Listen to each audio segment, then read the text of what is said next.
اور اس کے لیے کوئی کجی نہیں. آواز دینے والا آواز دے گا، سارے کے سارے لوگ اسی کے پیچھے چلنا شروع کر دیں گے، اور وہ ادھر ادھر ہٹائے بغیر سیدھا لے جا کر ان سب کو اللہ کی بارگاہ میں لا کھڑا کرے گا. اور رحمان کے لیے آوازیں بالکل پست اور نیچی ہو جائیں گی، اور آپ اس دن سوائے خسر پھسر کے اور کچھ نہیں سنیں گے. بس یہ حالت ہوگی قیامت کے دن کی. سارا جہان وہاں پر کھڑا، اتنی بڑی تعداد میں مخلوقات ہوں گی، لیکن وہاں پر کوئی شور نہیں ہوگا، کوئی شور و غل نہیں، بالکل سناٹا. خسر پھسر کی صورت میں لوگ بس باتیں کر رہے ہوں گے.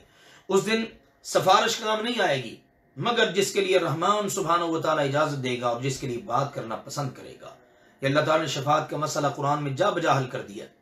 خلاصہ اس کا یہ ہے، سفارش وہی کرے گا جس کو اللہ اجازت دے گا، اور اسی کے حق میں کرے گا جس کے لیے اللہ تعالی اجازت دے گا. اس کا مطلب ہے شفاعت کا مکمل اختیار تو پھر اللہ کے پاس ہے نا، بندوں کے پاس تو نہیں ہے نا. لہٰذا اللہ کو راضی کرنے کی کوشش کرنی چاہیے. وہ اللہ ہی ہے، جو کچھ ان کے آگے ہے، جو کچھ ان کے پیچھے ہے، سب جانتا ہے، اور یہ لوگ اس اللہ کے علم کا ذرا بھی احاطہ نہیں کر سکتے. اس دن سارے کے سارے چہرے ہمیشہ سے زندہ، ہمیشہ زندہ رہنے والے، ہمیشہ سے قائم، ہمیشہ قائم رہنے والے اللہ کے لیے جھکے ہوئے ہوں گے. سب کے سب سر گرائے، سر جھکائے کھڑے ہوں گے. اور جس شخص نے ظلم اٹھایا، ظلم کمایا، وہ اس دن ہلاک ہو جائے گا. شرک کرنے والا، گناہ کرنے والا اس دن ہلاک ہو جائے گا. اللہ ایسی ہلاکت سے ہم سب کو اپنی پناہ میں رکھے. اور جو شخص نیک عمل کرے، لیکن شرط یہ کہ وہ مومن ہو، اس کو نہ تو کسی قسم کے ظلم کا ڈر ہوگا، نہ حق تلفی کا خوف ہوگا.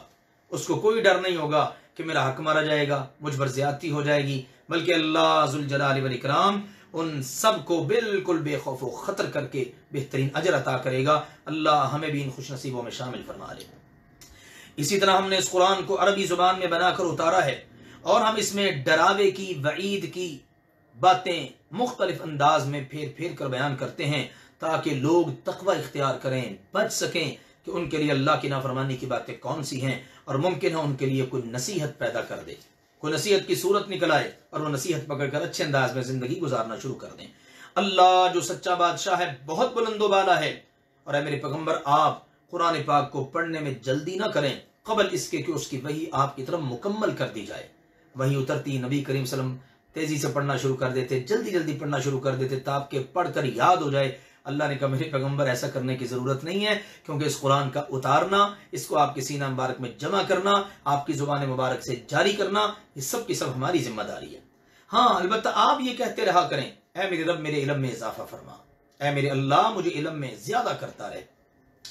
اور البتہ تحقیق ہم نے آدم علیہ السلام سے اس سے پہلے پکا وعدہ لیا تھا، لیکن وہ بھول گئے، اور ہم نے ان کو کچھ پختہ نہ پایا، ان کے اندر کچھ ہمت نہ پائی.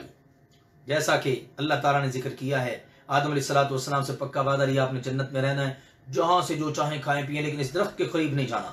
لیکن جس وقت شیطان نے وسوسہ ڈالا تو اس نے آدم علیہ السلام کو بہکا دیا. اس لیے اللہ نے فرمایا، اور جب ہم نے فرشتوں سے کہا سجدہ کرو آدم کو، سب نے سجدہ کیا سوائے ابلیس کے، اس نے انکار کر دیا. اس کے بعد ہم نے کہا اے آدم، بے شک یہ آپ کا دشمن ہے اور آپ کی بیوی کا بھی، لہٰذا تم دونوں نے جنت میں رہنا، دھیان سے رہنا، کہیں ایسا نہ ہو کہ تم دونوں کو جنت سے نکلوا دے اور پھر تم مصیبت میں پڑ جاؤ. اللہ اکبر. یہ اللہ تعالیٰ کی طرف سے پہلے بتا دیا، یہ تمہارا دشمن ہے، خبردار خیال رکھنا اس کا، یہ کسی طرح تم پر حملہ آور ہو کر تمہیں نئی مصیبت میں نہ ڈال دے. بے شک آپ کے لیے اس جنت میں ایسا ہے، آپ کو بھوک نہیں لگے گی، یہاں پر بہترین لباس ملے گا، آپ ننگے نہیں ہوں گے، اور آپ کے لیے یہاں پر کوئی پیاس کا احساس بھی نہیں، پینے کو وافر مقدار میں ہر چیز موجود ہے، اور آپ کو یہاں پر سورج کی دھوپ بھی نہیں لگے گی، نہ گرمی، نہ بھوک، نہ پیاس، نہ جناب ننگے ہونے کا احساس. اللہ اکبر. لیکن شیطان نے ان کے دل میں وسوسہ ڈال دیا، خیال ڈالا، اور وسوسہ کیا آیا؟ کہنے لگا اے آدم، کیا میں آپ کو بتاؤں ہمیشہ رہنے والے درخت کے بارے میں کہ اگر اس کا آپ پھل کھا لیں تو ہمیشہ زندہ رہیں گے، کبھی آپ کو موت نہیں آئے گی؟ اور ایسی سلطنت کے بارے میں بتاؤں جو کبھی پرانی نہیں ہوگی، ہر دن نیا ہوگا، نئی امنگوں کے ساتھ. اب یہ کتنی بڑی اس کی طرف سے آفر تھی، لالچ، اور انسان ہے ہی لالچی اور حریص. آدم علیہ السلام ہے تو انسان ہی تھے نا. نبی اکرم صلی اللہ علیہ وسلم نے فرمایا وہ بھول گئے، ان کی اولاد بھی بھول جاتی ہے. تو آدم علیہ السلام کے دل کے اندر یہ وسوسہ بڑے خوفناک انداز میں آیا. ان کو اللہ کا وعدہ یاد ضرور تھا، لیکن شیطان کا وسوسہ اور اس کا خیال اس قدر شدید تھا کہ اس پر نہ چاہتے ہوئے پتہ ہی نہیں چل سکا، عمل کر بیٹھے. چنانچہ ان دونوں نے آدم و حوا علیہ السلام نے اس میں سے کھا لیا تو ان کی شرمگاہیں ان کے سامنے ظاہر ہو گئیں۔ اب وہ اپنے اوپر جنت کے پتے چپکا کر اپنے آپ کو چھپانے لگے۔ آدم علیہ السلام نے اپنے رب سبحانہ و تعالیٰ کی نافرمانی کی اور وہ راہ سے ہٹ گئے۔ شیطان نے ان کو بہکا دیا۔ پھر اس کے بعد ہوا ہے کہ ان کے رب سبحانہ و تعالیٰ نے ان کو چن لیا اور ان کی توبہ قبول کی اور ان کو سیدھی راہ پر گامزن کر دیا۔ اللہ نے ان کو دعا سکھائی، انہوں نے وہ دعا کی، اللہ تعالیٰ نے یہ رہنمائی کی، ان کا چناؤ کیا، پھر اللہ نے انہیں سیدھی راہ پر گامزن کر دیا۔ لیکن اب فرمایا اللہ ذوالجلال والاکرام نے اب تم دونوں یہاں سے اتر جاؤ اور تمہاری ساری کی ساری ذریت اولاد بھی یہاں سے اب اتر جائے گی اور تم زمین میں رہو گے، تمہارا باز اب باز کا دشمن ہوگا، کیونکہ اب یہ پھل کھا لیا، اب اس کے اثرات ایسے ہیں، اب شیطان تمہارے پیچھے چلے گا اور وہاں پر تمہاری وہ حفاظت نہیں ہوگی، جنت میں نہیں ہو سکی تو وہاں پر کیسے ہو سکے گی، لہذا اب تم ایک دوسرے کے دشمن ہوگے، اب تمہارے پاس میری طرف سے ہدایت آئے گی۔ قرآن کا پیغام نوٹ کیجیے، ہدایت کس کی طرف سے ہے؟ اللہ کی طرف سے، بندوں کی طرف سے نہیں، زمین پر نہیں بنتی، اللہ کی طرف سے آتی ہے اور آئی ہے۔ اس لیے اللہ نے فرمایا جو میری بھیجی ہوئی ہدایت پر چلے گا نہ تو وہ گمراہ ہوگا اور نہ ہی وہ مصیبت میں پڑے گا، دنیا کی مصیبتوں میں نہیں پڑے گا، آخرت کی مصیبتوں میں نہیں پڑے گا، جہنم کے عذاب سے بچ جائے گا۔ اور جس نے میری یاد سے، میرے ذکر سے، میری نصیحت، میری بھیجی ہوئی ہدایت سے منہ موڑا، بس یقیناً اس کی زندگی تنگ ہو جائے گی، اجیرن بنا دی جائے گی دنیا کی زندگی، تکلیفیں، ٹینشنیں، مصیبتیں، پریشانیاں، سکون ہی نہیں ہے، اور ہم قیامت کے دن اس کو اندھا کر کے اٹھائیں گے، آخرت بھی برباد۔ اب جب وہ اٹھے گا تو کہے گا اے میرے رب تو نے مجھے اندھا کر کے کیوں اٹھایا، جبکہ میں تو دنیا کے اندر بینا تھا، دیکھا کرتا تھا، میری آنکھیں تو بڑا کام کرتی تھی۔ ارشاد ہوگا اسی طرح تیرے پاس ہماری آیات آئی تھی، تو نے ان کو بھلا دیا، اور آج اسی طرح تجھے بھلایا جا رہا ہے۔ اللہ اکبر، اللہ کی آیات کو بھلانے کا انجام کتنا خطرناک ہے، اندازہ کر لیجئے۔ آج دنیا کے اندر ہم اللہ کی باتوں کو، اللہ کے فرامین کو فراموش کیے بیٹھے ہیں، اور نتیجہ ہمارے سامنے، ہماری زندگی کس قسم کی گزر رہی ہے۔ قیامت کے دن کہیں اس خوفناک انجام سے ہمیں دوچار نہ ہونا پڑے، اللہ کے لیے دنیا میں ہمیں آنکھیں کھول لینی چاہیے۔ اللہ تعالیٰ نے فرمایا جو بھی حد سے بڑھتا ہے، زیادتی کرتا ہے اور ہماری آیات پر، اپنے رب کی آیات پر ایمان نہیں رکھتا، ہم اس کو اسی طرح سزا دیا کرتے ہیں، اور البتہ آخرت کا عذاب تو اس سے کہیں زیادہ شدید ہے اور ہمیشہ باقی رہنے والا ہے۔ کیا ان لوگوں کی اس بات نے بھی رہنمائی نہ کی کہ ہم نے ان سے پہلے کتنی بستیوں کو ہلاک کیا، اب یہ ان کے مسکنوں میں، ان کی رہائشوں میں، ان کی بستیوں میں آتے جاتے ہیں۔ بے شک اس میں عقلوں والوں کے لیے بہت سے اسباق موجود ہیں۔ عقل والا فوراً دیکھے گا وہ یہاں پر ایک قوم آباد تھی، وہ تہس نہس ہوگی، کیا حال ہوا ان کا، تاریخ سے پتہ چلا، قرآن سے پتہ چلا کہ ان کا یہ انجام ہوا، لہٰذا وہ عقل کے ناخن لیتے ہوئے اپنے رب کی بارگاہ میں توبہ کرتے ہوئے جھک جائے گا اور اپنے انجام کو ہمیشہ ملحوظ خاطر رکھے گا۔ اور اگر آپ کے رب سبحانہ و تعالیٰ کی طرف سے پہلے سے کہی ہوئی بات سبقت نہ لے جا چکی ہوتی اور ان کے لیے ایک وقت مقرر نہ ہوتا تو ان کو بھی وہی عذاب کب کا اپنی لپیٹ میں لے چکا ہوتا، لیکن اللہ کی طرف سے ایک فیصلہ ہو چکا ہے، جب تک آپ ان میں، اللہ ان کو عذاب نہیں دے گا، جب تک لوگ استغفار کرنے والے، اللہ ان کو عذاب نہیں دے گا، اور ان کے لیے وقت مقرر ہے موت کا، آخرت کا، اس دن اللہ تعالیٰ سارے حساب کتاب چکا دے گا۔ جو کچھ یہ لوگ کہہ رہے ہیں اس پر آپ صبر کرتے رہیے، اپنے رب کی سورج طلوع ہونے سے پہلے، سورج غروب ہونے سے پہلے حمد و ثنا، تعریف، توصیف، تسبیح بیان کرتے رہیے، اور رات کی گھڑیوں میں بھی اللہ کی تسبیح بیان کریں، نمازیں ادا کریں، نوافل ادا کریں، قرآن پاک کی تلاوت کا اہتمام کریں، اور دن کے اطراف میں بھی، دن کے کناروں میں بھی، تاکہ آپ خوش رہیں۔ خوش ہونے کا راز اللہ نے اپنے کلام پاک میں بتا دیا، دن رات اللہ کی یاد میں، اللہ کی تعریف میں، اللہ کے ذکر میں، اللہ ذوالجلال والاکرام کی عبادت میں گزارے، اللہ دنیا کی خوشیاں عطا کر دے گا۔ اور آپ اپنی نگاہوں کو اس کی طرف نہ اٹھائیے جو ہم نے ان لوگوں کو مختلف قسم کی چیزیں دنیا کی زندگی میں عطا کی ہیں، یہ سب دنیا کی زندگی کی زیب و زینت ہے تاکہ ہم ان کو اس کے ذریعے آزمائیں۔ دنیا کا مال و دولت لوگوں کے پاس بڑی تعداد میں، اب آپ اس کی طرف نہ دیکھیں، آپ نے اس کی طرف نظر اٹھا کے دیکھنا بھی نہیں ہے، کیونکہ یہ دنیا کا سامان ہے، جتنا کچھ بھی کیوں نہ مل جائے، قسم ہا قسم کی چیزیں اللہ نے دنیا میں پیدا کر دی ہیں اور بے شمار لوگوں کو دے رکھی ہیں۔ اللہ نے فرمایا جو بے شمار لوگوں کو ہم نے دنیا کی چیزیں دی ہیں نا، آپ نے ان کی طرف نظر اٹھا کے بھی نہیں دیکھنا۔ اللہ اکبر، دنیا اس قدر حقیر چیز ہے اللہ کی نگاہ میں کہ اللہ نے اپنے محبوب صلی اللہ علیہ وسلم کو اس کی طرف نظر اٹھا کر دیکھنے کی بھی اجازت نہیں دی، اور فرمایا آپ کے رب کی عطا کہیں بہتر ہے اور ہمیشہ باقی رہنے والی ہے۔ سبحان اللہ، جو رب نے دینا ہے نا، بے شک تھوڑا بھی دے، بڑا خیر و برکت والا ہے اور باقی رہنے والا ہے، دنیا کے لحاظ سے بھی، آخرت کے لحاظ سے بھی۔ اپنے گھر والوں کو نماز کا حکم دیتے رہیے، خود بھی اس پر پکے رہیے، اس کے پابند رہیے۔ ہم آپ سے رزق کا سوال نہیں کریں گے، کتنا کمایا، کیا کیا، یہ کیوں نہ حاصل کیا، کیوں؟ اس لیے کہ رزق آپ کو ہم دیتے ہیں۔ جو کام اللہ نے کرنا ہے اس کا سوال اللہ نے آپ سے کرنا ہی نہیں ہے، اور انجام کار تقوی کے حق میں ہوتا ہے۔ جس کے پاس تقوی ہے اس کا انجام بہترین ہے۔ اور یہ لوگ کہتے ہیں کہ یہ ہمارے پاس اپنے رب کے پاس سے کوئی معجزہ، کوئی نشانی کیوں نہیں لے کر آتا؟ تو آپ صلی اللہ علیہ وسلم کو بتا دیں کہ کیا ان کے لیے پہلے صحیفوں میں بیان کردہ دلائل اور واضح نشانی وہ کافی نہیں؟ وہ نہیں آئی ان کے پاس؟ یہودی تورات میں پڑھتے ہیں، اور تورات میں پڑھ کر کفار مکہ کو بھی انہوں نے بتا دیا رسول پاک کی ساری نشانیاں اور باتیں، کیا یہ چیزیں ان کے لیے کافی نہیں ہیں؟ اور سنو، اگر بے شک ہم ان کو اس سے پہلے ہلاک کر دیتے، آپ علیہ الصلوۃ والسلام کی آمد سے پہلے آپ کو بھیجتے ہی نہ، اور آپ کے آنے سے پہلے عذاب دے کر ہم ان کو ہلاک کر دیتے، تو یہ کہتے ہیں ہمارے رب تو نے ہماری طرف کوئی رسول کیوں نہ بھیجا کہ ہم پہلے سے ہی تیری آیات کے پیچھے چلتے، قبل اس کے کہ ہم ذلیل ہوتے اور رسوا ہوتے۔ یا اللہ، اس عذاب کا شکار ہونے سے پہلے اور اس میں گرفتار ہونے سے پہلے تو ہماری طرف اپنا رسول بھیج دیتا، ہم اس کی باتیں مان کر اس ذلت اور رسوائی سے بچ جاتے۔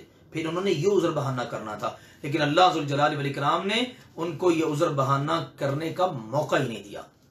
فرما دیجئے ان سے، ہر کوئی منتظر ہے، تم بھی انتظار کرو، تم بھی انتظار کرو، جلد ہی تمہیں پتہ چل جائے گا کون ہے جو سیدھی راہ پر چلنے والا ہے اور کون ہے جس نے ہدایت پائی۔ یہ ہے ہمارے پیارے رب سبحانہ و تعالیٰ کا پیغام سورہ طٰہٰ کے اندر۔ اللہ ذوالجلال والاکرام ہم سب کو یہ پیغام سمجھنے اور اس کے مطابق عمل کرنے کی توفیق عطا فرمائے۔ وآخر دعوانا ان الحمد للہ رب العالمین۔